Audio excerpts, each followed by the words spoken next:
It's media day. We are talking 7-5A Division II with Terrell Head Coach Marvin Sedberry. Coach, talk to me about your team last year. It didn't start off so great, 1-4, but I mean, it sure did end great, if you ask me. I mean, it didn't end the ultimate goal, but you certainly put your name on the map in a team to look out for in the future. Talk about the ups and downs of last season. Well, last season was kind of I say you go through your growing pains. When you get your new squad every year, you think you know them, but then until you get on the field, you don't know what you can and can't do.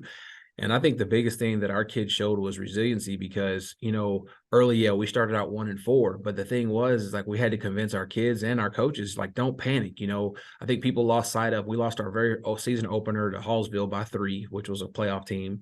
And then we beat Sunnyvale, and then we lost to Kaufman, which is also, you throw out records when you play Kaufman because that's the rivalry game. And so we lost to them by 3. So you think right now we're 1-3 or 1-2 at the time, and we've lost 2 games by a total of 6 points. Well, then, you draw Lovejoy and Melissa, which are state-ranked teams. And, I mean, look what they did this past year.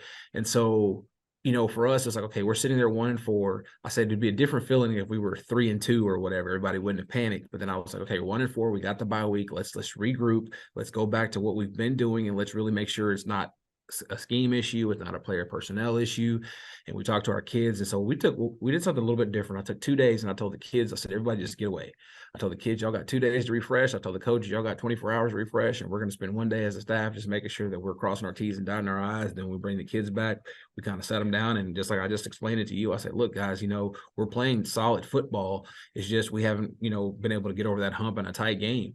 And so then we drew Denison in that first game back out, and the kids played well. And after that, I was kind of like, okay, well, maybe this works. You know how it is. And the kids start slowly believing and rolling. And then on the back half of the season, we go 4-1 in the regular season. So you're sitting there like, all right, well, people like, oh, they're 5-5. Well, how good are they really?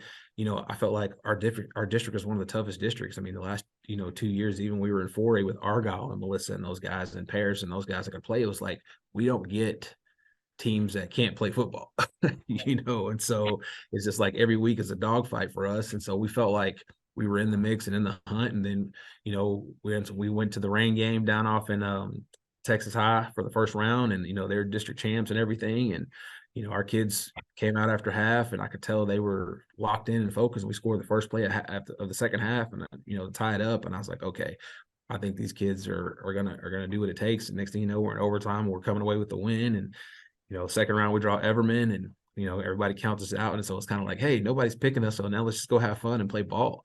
And I mean, like I said, it just kept the old mojo just started rolling for us. So I mean, our kids are happy. I mean, our kids were proud of what we accomplished, and I think it's really the momentum's carried over into the offseason.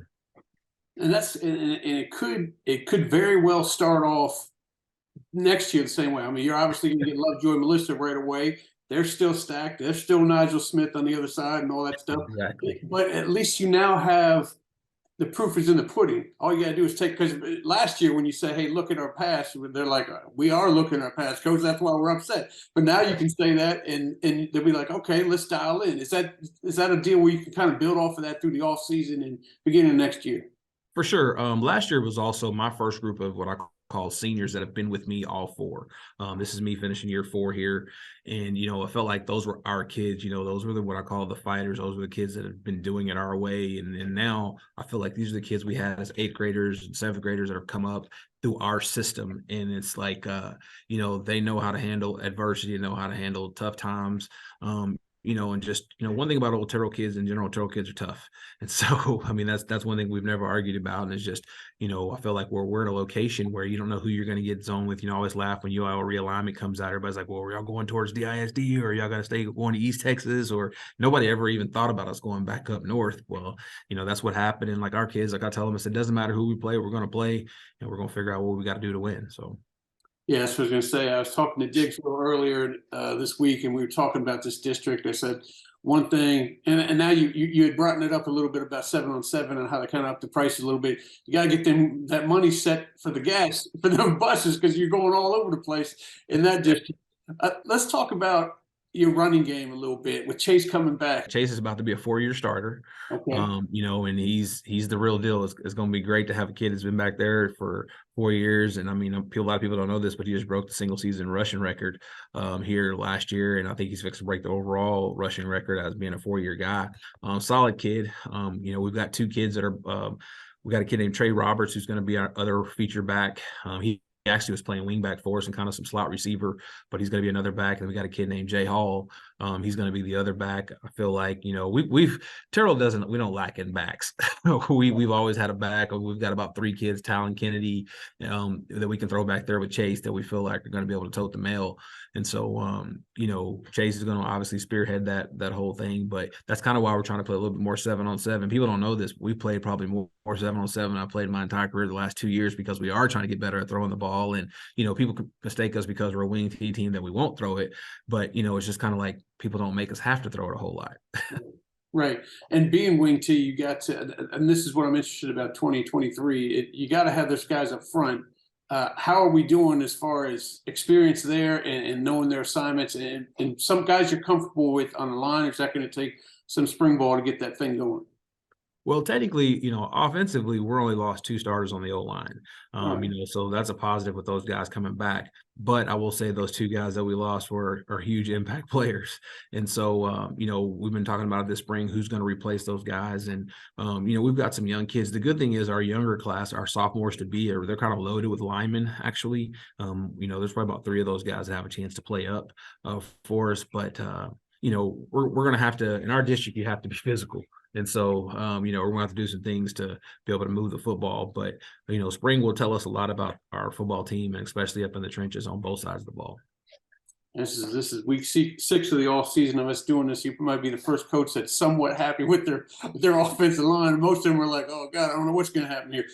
Let's talk about the district and how you may have been unsung last year. It's not going to happen this year. People are going to be expecting stuff from you. How you guys can kind of muster your way through that tough district and maybe get yourself one of those top 2 spots. Man, it's just staying the course. I'm one of those old schools. I was telling a guy that I was interviewing for a spot the other day. I told him, I said, look, I've been a head coach for 17 years. I said, and it takes what it takes. I was like, some years you have the Jimmies and Joes and some years you don't. And I said, the biggest thing we try to tell our kids is that we have a way we do it. I mean, there's other ways that, I guess the old school saying is there are other ways to skin a cat, but, bottom line is we're going to do it our way. We're going to lift, we're going to run, we're going to make our skilled kids run track, our linemen power lift. We're going to ask you to commit a whole bunch of time, handle your business in the classroom and just do it our way in each step of the way. And so week in, week out, we do have like what I call checkpoints on where we're supposed to be. Yeah, we're not going to sneak up on anybody. I think everybody kind of was shocked a little bit because, we had been struggling for the past few years and, we were able to turn it around. But our district is so competitive. I mean, I don't think it's so much about coaching these guys. All the head coaches in our district can coach. They're all seasoned. They're all experienced. It's just kind of like, who gets their squad hot at the right time. I guess I'll leave you with this because we haven't talked about your defense that much. What do you have coming back defensively, and what are maybe some of your concerns? Well, we are concerned defensively. We lost quite a bit. We have the Markel Hambrick kid. He's coming back in the secondary. He's a big-time player. He's going to play corner for us. He's explosive. He also plays a little bit of receiver for us. But, we've got a bunch of question marks on defense because I think we lost, 8 starters on defense. And so, we're going to have to really see what our kids can do. I think one of the things that we also did last year, a lot of people don't know, is at the beginning of the year, we started out in a 3-4 because we were trying to defend Melissa and Lovejoy, and we were worried about all these spread teams, but we're really a four-man front team and what I call the old 4-2-5. And we went back to that over the bye week and we really started playing a lot better defense, and, we've got the tight end and Keandre Johnson who will play both sides of the ball. He'll be a defensive end. We've got a couple other guys that are going to come in and help bring pressure off the edge, but we've got a lot of question marks on defense that, honestly, we won't know until the fall and make sure guys can run, tackle. We'll call what's the old saying, run ball, see ball, hit ball. So that's what we're going to try to do and keep it simple so we can play fast. Well, that's perfect. I appreciate you joining with this, Coach. Can't wait to get you guys started up next year. And you ain't sneaking up on nobody. You're not going to sneak up on us either. So we'll be out there a couple, 2-3 times. So I appreciate it, Coach. Yes, sir. Appreciate you.